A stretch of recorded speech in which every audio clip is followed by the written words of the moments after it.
Hello, everybody. It's Stephen Paul from WinExtra bringing you your daily brief for June 10th, 2011.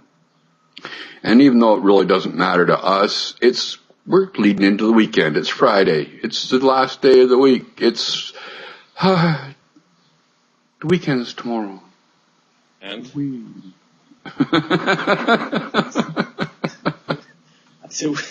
weekend is tomorrow. It's another day as usual. Yes. Yeah, but no, I suppose for most people doing your regular 9 to 5 job, it's the weekend must be something to look forward to. I know, for example, Sarah is very much looking forward to it when she gets off work today. She'll be done for the weekend and roped into doing what I do here for the weekend. Poor girl. We have a PSA to start off the show with today. I spotted this just before record time, so apparently, some rather clever people have got a Firefox only on Windows scareware page, which if you go to it or pops up, will install some nasties on your system. Yeah, now, okay, look, before anybody starts blaming, it's on Windows. Okay, look, this is targeted scamware. This is social engineering to induce you to click something to install things. So at the end of the day, this isn't a Microsoft fault, so let's not go run off because blaming them. Yeah, what they're doing is they're taking advantage of the user agent string in your browser now, to for those identify of you who don't know what it is, your user agent, basically, when you go to a website, your user agent tells the site what browser you are and what operating system, what platform you're running on. And this is so that, for example, if you go there with a mobile device, it will serve you a page more suited to your mobile device rather than, say, Firefox or Windows or whatever. This is also used in your statistics and stuff like this. So basically what they've done is they've mocked up a web page that looks exactly like the Microsoft update page. So if you go there, if you hit one of these pages in Firefox, it detects that you're in Firefox, it will throw up this page and try and trick you into, installing their updates via the web page, which is actually their scamware software, their nastyware that you don't want to be getting.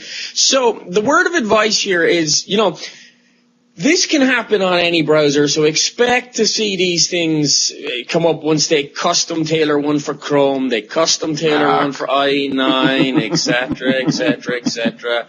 It'll happen on Mac too, as Mac gets a bigger footprint. So the answer is really this. If you go to a website and you end up on Windows Update or you end up somewhere where you didn't expect to be, don't click anything. Just go to another page. Go to another site. Get away from it as quickly as possible. Close your browser if need be, so on and so forth. I do have a question about this, though. The person who put this up there, who took this screenshot, did you notice that they blacked out the URL? Yeah. Not blacked it, they blurred it. Yeah. And I wonder why they blurred out the URL.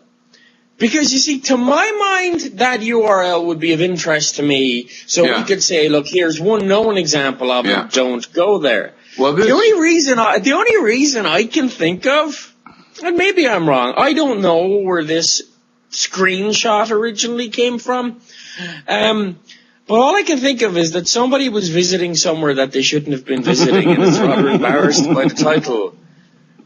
Maybe somebody was, because if you go to the monkey. If you go to the Sophos site, which is where this was originally reported at, they have a picture of this page, but they don't have the title bar included. They don't have the address bar in there at all. So I think whoever it was at where did I pick up this story? Microsoft Addicts. They went somewhere where they shouldn't have gone just to test this out. Yes, maybe not necessarily to test it out. Maybe they just got caught. Caught. Anyway, You got this one up here. These bloggers need to get out more. Yes. Really, they do. Yes, like. What do you expect with a name like Microsoft Addict? You know, like. Oh, dude, you are not one to criticize. You are not one to criticize, Mr. WinExtra. Anyway, you popped this one in here, and you had a chance to actually run it this morning. Microsoft Analytics for Twitter. Yeah, this is really cool, actually, for anybody in the social media sphere. As long as you've got Excel 2010 on your machine, you may have to, if you don't have it installed, you'll have to download and install Power Pivot. It's only like 86 megs. It comes in like minutes, not even minutes. And it's completely free. You don't have to register for it or anything. But Windows Observer posted this, and what it is, it's an Excel file basically that leverages Power Pivot and SQL Server 2008. You put in your Twitter searches, your hashtags, or your your @ names. So, for example, you could put in @WinExtra if you wanted to. And you can do up to 5 at a time. And this will run off, and it'll use Twitter search to find all references of it, the whole lot, over up to 1,500 of them a day.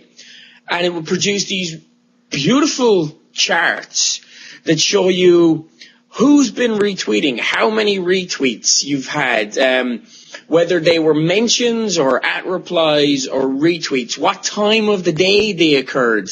It'll show you stuff like whether or not they were negative or they were positive or they were just neutral in description. And you can click off so that you can just see all the negative ones, or you can see all the neutral ones, and you can see who's retweeting you and what's going on. And it really is a great way to keep track of, to see some of your Twitter actions or your Twitter statistics happening that you can't actually see right now too well unless you go ahead and you pay for some really expensive products.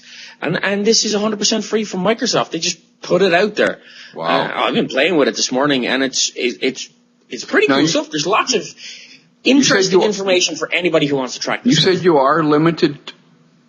What's the limits per day? 1,500 queries a day. That's not bad. For the average blogger, that's going to be way, way more than you need. Yeah. 1,500 mentions of a single @reply or a single, @WinExtra in a day is going to be way more than most people need. I'd be lucky if I get that. That is actually a Twitter API limitation rather than a limitation of the software of the Excel file. But you can track up to like 5 different hashtags or 5 different @reply names at a time each time you do a query. So like you could track @WinExtra and @Stephen Hodson at the same time, and it'll produce you, all the graphs, and you'll be able to see both of them at the same time in correlation. I'll have to check that out. It's really cool, and it's 100% free. It's one of those nice little tidbits that Microsoft kind of releases that goes completely unnoticed. Yeah. Generally. According to Paul Thurrott, Windows Phone Developer Certification Exam is on the way. Yay! Another You can get certified as a Windows Phone developer, and then you as the company can go out and hire a certified developer. I'm sorry, look, I know at the end of the day, certifications are great things to have on your CV, and they are important, and I understand why companies and stuff look for these certifications when hiring people, because it at least gives them a basis to say that, at least the person went through the certification. The only problem I have with these is that I've seen over my years so many Microsoft certified, qualified people that couldn't network, that couldn't write a line of code, that couldn't find their own backsides in a dark room with both hands and a flashlight. But then again, the other side of the coin is that I know a lot, or have known, and there are a lot of really, really talented developers out there who have these things too. And as a company, if you're looking to hire somebody, I suppose it's better for them to have it than not. But if you're interested in getting the certification, it's coming. It is apparently coming. Now, this next one was really kind of fun when I originally read this. I think it was a day or two ago. But, man, Nintendo. Like, what are you doing, dudes? But apparently they sort of borrowed some Xbox. Borrowed is a very polite way to put it, right? The Wii U, we haven't talked about it on the show yet. Why would we bother? Because we're a technology show and this is a competitor to this is a competitor to Xbox. Although that's kind of lost all credibility with me right now. Yes. It's supposed to be Nintendo's next gen console, the next big thing, and of course it comes with this like tablet PC 6-inch freaking controller, and I'm kind of worried about how expensive these things are going to be, for people that have more than one person in the house when you have to buy these controllers. It will allow you to use like controllers from your existing Wii, like the Wii Motion Plus and all that sort of stuff, but again, you're going to lack on a lot of capabilities of this little touchscreen tablet thing. But anyway, yeah. They were showing off their upcoming titles, and they were showing off, the games and, Madden and this sort of stuff. And we were supposed to be seeing the graphics power of Wii U. Yeah. And the graphics power that we were looking at was clips that was borrowed from the PS3 and Xbox 360 versions of the game. This was actually confirmed by the North American Nintendo chief, Reggie Fils-Aime, is his name, in an interview with Game Trailers. We picked up the story from Engadget. And I'm like, dudes, this is serious egg on your face, because if this is your next-gen console and you have to borrow the graphics from current-gen consoles that aren't your next-gen console, there's something amiss. Yeah. There's something to really worry about the power of this console that is supposed to be targeted at hardcore gamers. Yeah. Yeah. Yeah. All right, so sticking with an entertainment theme. Yeah, Xbox Live is apparently going to be the entertainment service for Windows 8. So says I like that idea. I do too. I like that idea. I'm like, why not have Xbox Live in Windows 8? All right? Yeah. It's really just another dashboard, right? Yeah. Windows 8 is already going to be the tiles. It's just another dashboard, okay? So get rid of Windows Live games.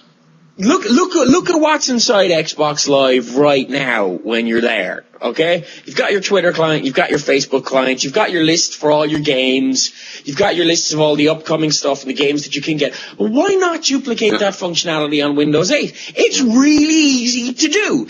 You don't have to provide any real new services because you're just hooking up to the same stuff that is pumping up the Xbox Live. All you do have to differentiate with, I suppose, is instead of, you can have a new channel that instead of the games for your Xbox, you got games it's going to show your games for Windows and the games that are available for Windows and the upcoming stuff there. And you know what? You can put in some of the Xbox stuff too if you want to. You can have your gamer avatar across platform. You can have it on your Windows phone. You can have it on your Xbox. You can customize it everywhere. Save you having to right now go to Xbox.com for one thing, and go to rewards.xbox.com for something else, and go to somewhere else.xbox.com for something else. You have it all here in your dashboard, nice and simple. Your Netflix integration, your media streaming, your whole lot, all in one environment. Yeah. And this has always been the Windows dream. Three screens, one experience. Yeah.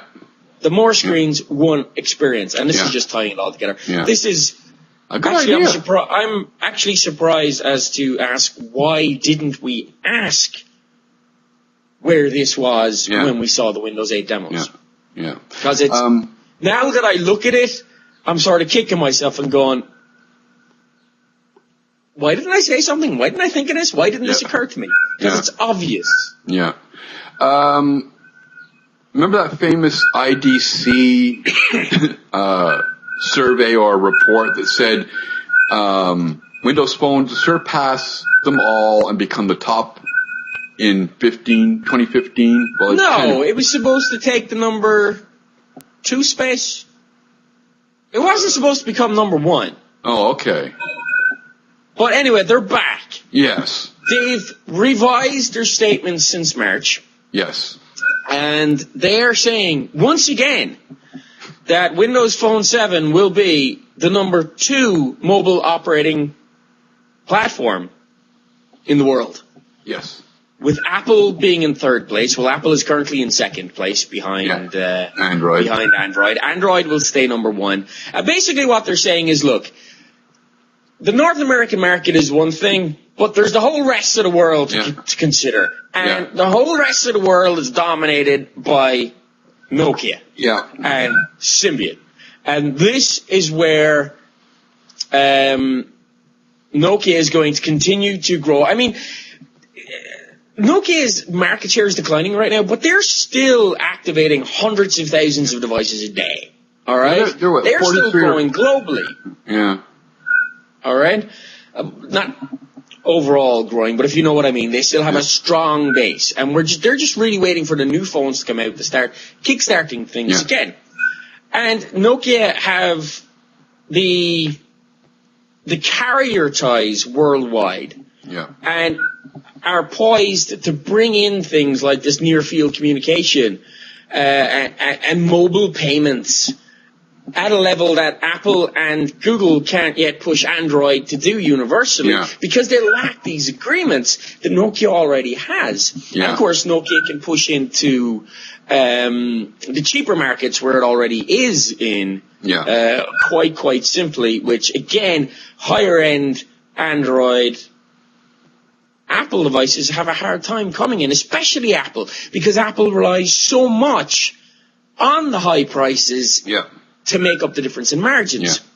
Nokia can make up the difference with their mobile payments system and that sort of stuff, getting a cut off those, allowing to further subsidize cheaper phones. And of course, the whole market is set to grow by another 55% anyway. Yeah. So IDC is basically saying they're still on track to be number 2, even if right now they only have 3.4% of the market. Yeah. Lastly, and we'll get to this quickly, Microsoft is hoping to draw Android developers to Windows Phone with a new API mapping tool. Well, this is another part of the growth. Yeah. Okay? We've already seen the whole API mapping tool that they put out for bringing iOS apps and stuff to Windows Phone. And this is, again, it's the same thing. It's a whole set of documentation, API mapping tools, white papers to make it easy for Android developers to port their apps to Windows Phone 7. So if you're writing, let's say you were doing Angry Birds on Windows Phone 7. And you're trying to figure out what calls you need to use in order to perform a certain graphics routine, instead of having to trawl through all this stuff, you just look it up, plug it in, and it makes your coding life that little bit simpler, which makes everything come over that much quicker. So, on that note, as we all head off towards the end of the week, that's Paul, I'm Steve, and if you've had any questions or comments or anything to do with the show, drop them off at podcast@winextra.com or leave them as comments on the show at winextra.com or winextradeep.tv. Or leave us a voicemail at, let me just scoot right back up here to 251-281-8730. And on that note, folks, have a good weekend and we'll see you next week. Have a great weekend, folks.